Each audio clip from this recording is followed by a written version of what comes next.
Hey, what's going on everyone? Welcome back to your next C++ video tutorial. Um, Today we're going to go over a do-while loop, and this is another loop, as the name implies, and this video will probably be pretty short because it's very similar to the while loop, just with one little difference, I guess. So, if you don't remember, this is what a for loop looks like. And a while loop was while, let's say we have an integer dog. The dog is less than 5. And then it executed some code that we wrote right here, right? Same with for loop. If it met this condition, it would be like, yo, let's do this. So yeah, those two we've gone over already. So let's talk about a do while loop. So what's the difference between a while loop and a do while loop? So let's say we have an integer dog and it's equal to 5. Now we're going to write a do while loop. So we'll say do and then start the blocks, start the curly bracket block. So we'll write some code. Doggy. I think that's how you spell doggy. Not that it's probably a word. And then at the end, excuse me. Coding, I'm allergic to it. Yeah, that was a good one. While dog is not equal to 5. So remember this is not equal. And then at the end, we put a semicolon. It's another big difference, I guess.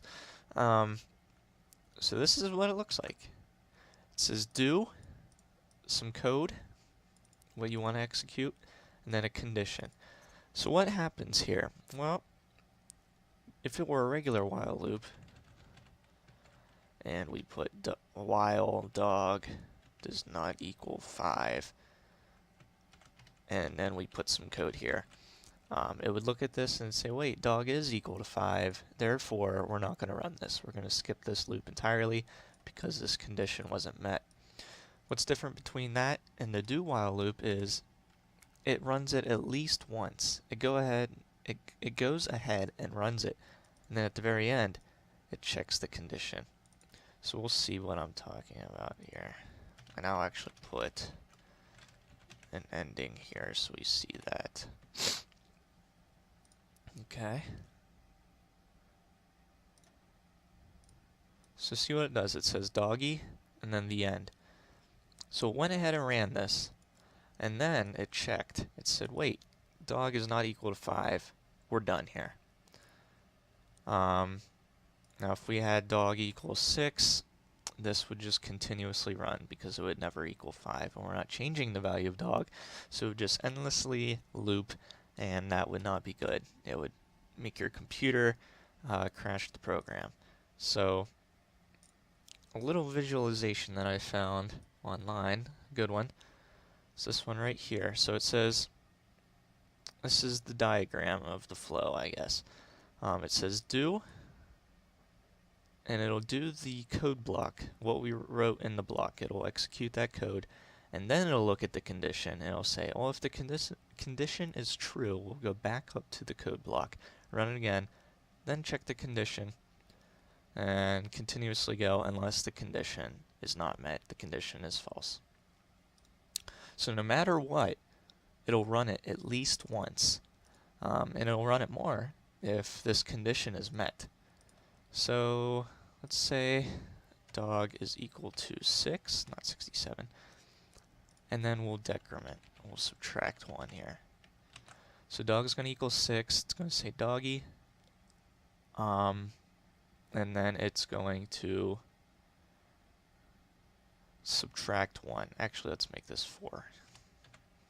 A little bit better, because then it'll be 5. It'll look at this and say it's not 4.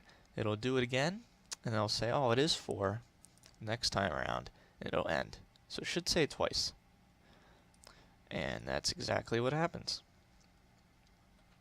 So when you're writing this, all you have to do is, like I did, type, I'll rewrite it, type do, and then the block of code. So you put your curly brackets, and then whatever you want to execute, blah, blah, blah, blah, blah. And then at the very end of the curly bracket, you put while, and then parenthesis, and whatever condition. So more blah, blah, blah, and a semicolon. No semicolon here, and it's a little different than the while loop, because with the while loop, you know, we didn't have a semicolon right here. So that's one big difference that usually gets me when I write one, and I'm like, well, why is this error coming up down here? Actually, I'll show you the error as well. Do cout, whoops, cout car, while car is not equal to 5. So let's say we don't put the semicolon. Let's go ahead and look at the error. Oh, well, that's one error.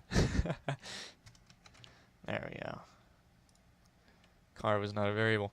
So it's saying expected a semicolon before cout. And it says on line 11. So we look, nothing's wrong here. So I'd go ahead and look at the line above, and I'll say, oh, it expected it before it. There's nothing before it, so let's go to the line above. That's where it went wrong. So it'll always look for that semicolon. But yeah, that is the do while loop. Like I said, not too much different than the while loop. Just thought I'd show you it, just in case you come across it, because it is used. Just not as much as a for loop or a while loop, I would say. But anyway, thanks for watching, guys, and I'll see you next time.